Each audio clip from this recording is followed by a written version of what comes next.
రెండు చెట్టు పలుకు ఆనందమైందా సంతోషమైంది నచ్చిన మెచ్చినవా 7 గంటలు తల్లి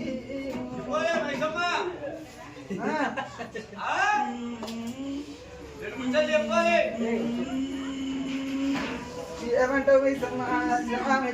ఇప్పటివరకు సంతోషమైన